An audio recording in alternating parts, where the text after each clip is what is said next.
Hello, everybody. So, today I want to show you a couple websites for your consideration. You should vote. When it comes to critiquing dog culture, you should vote.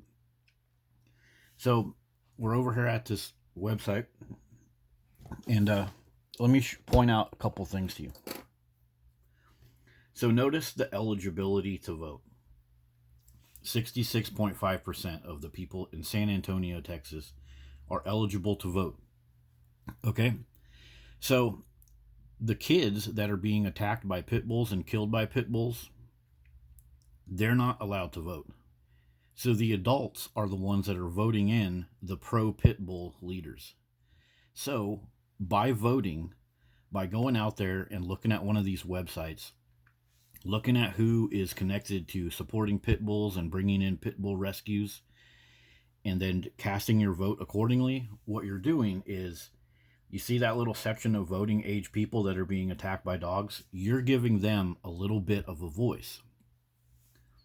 So when you sit back and say, well, Democrats and Republicans are both trash, so I'm not giving them nothing, what you're doing is you're casting a vote against all of your humans. And look at some of these gray areas. These are people that don't vote. These are people that refuse to take a stand. They think they're doing a blow against a Republican or a blow against a Democrat by not going out and voting. What you're actually doing is you're showing them that you don't give a rip.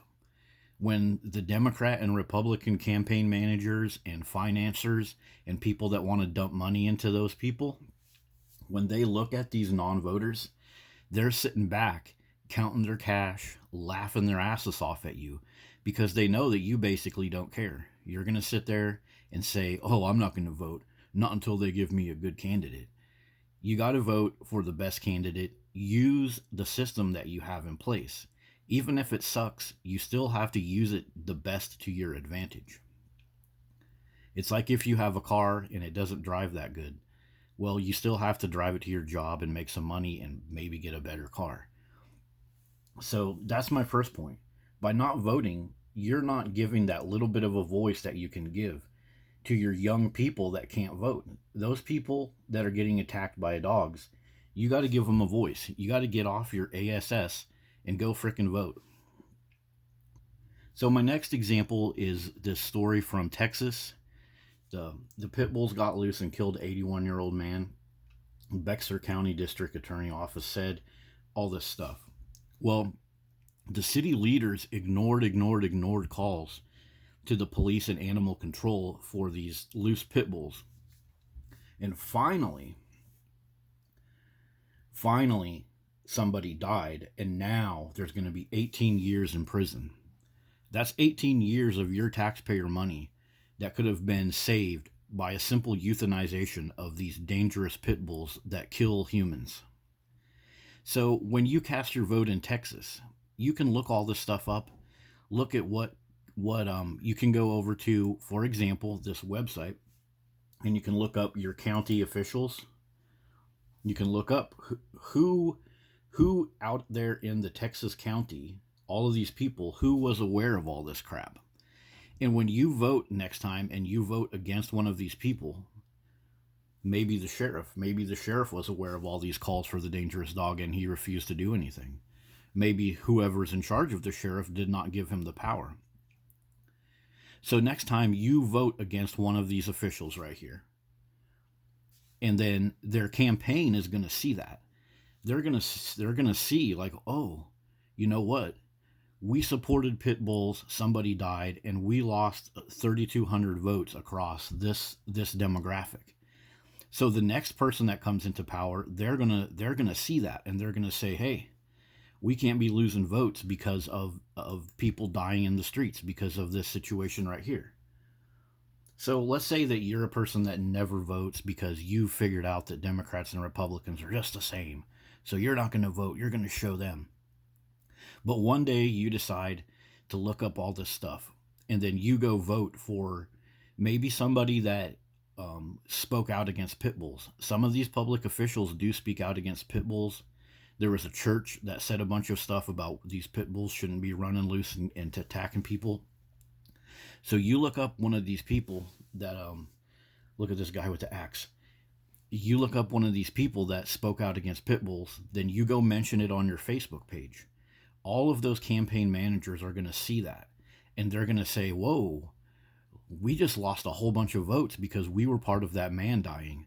You know what we need to do for our next campaign? We need to make a promise that we're going to do something about these stray dogs. We're going to bring in the sheriff, the police, the animal control, and we're going to put down some rules. And then we might get 300, 3,000, maybe 100,000 more votes. And that's the downstream effect that you can have by looking at these cases and deciding who you're going to vote for. You're going to give a voice. You're going to save the lives of people like this guy, and you're also going to give a voice to those little kids.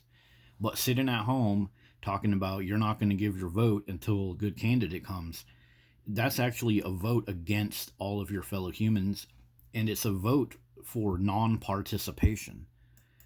Like, just go look at some of these numbers. This I don't care, I'm not going to vote attitude is very prevalent in a lot of these races. So the campaign managers, all the people that are dumping money into what campaign, if they see that you're starting to speak out just a little bit against pit bulls or a little bit against dog attacks, the people that give money to the Democrats and Republicans that you say are so money hungry, they're going to step back and they're going to say, whoa, if we give money to this candidate, there's quite a few community members that have dropped votes because they're not doing anything about pit bull attacks. And so little by little, the people in the politics that are supporting pit bulls and not doing anything against these nasty dog attacks, they're going to slowly start to lose money. They're going to slowly start to lose traction, and they're going to have to participate in critiquing these dog attacks, and they're going to have to participate in bringing new laws to the community. And so that's what you got to do. Give a voice to all these little kids right here that aren't of age to vote, and give a voice to these people right here that get killed by dogs. That's the way you make change. Even if the voting system isn't perfectly to your liking, even if you think Republicans and Democrats are just the same, it doesn't matter. If you utilize the system you have, that's the only path to making some small change. If you just sit back and say that nothing's good enough for you, I'm not going to vote, you're actually voting harder against yourself and your fellow humans by doing that.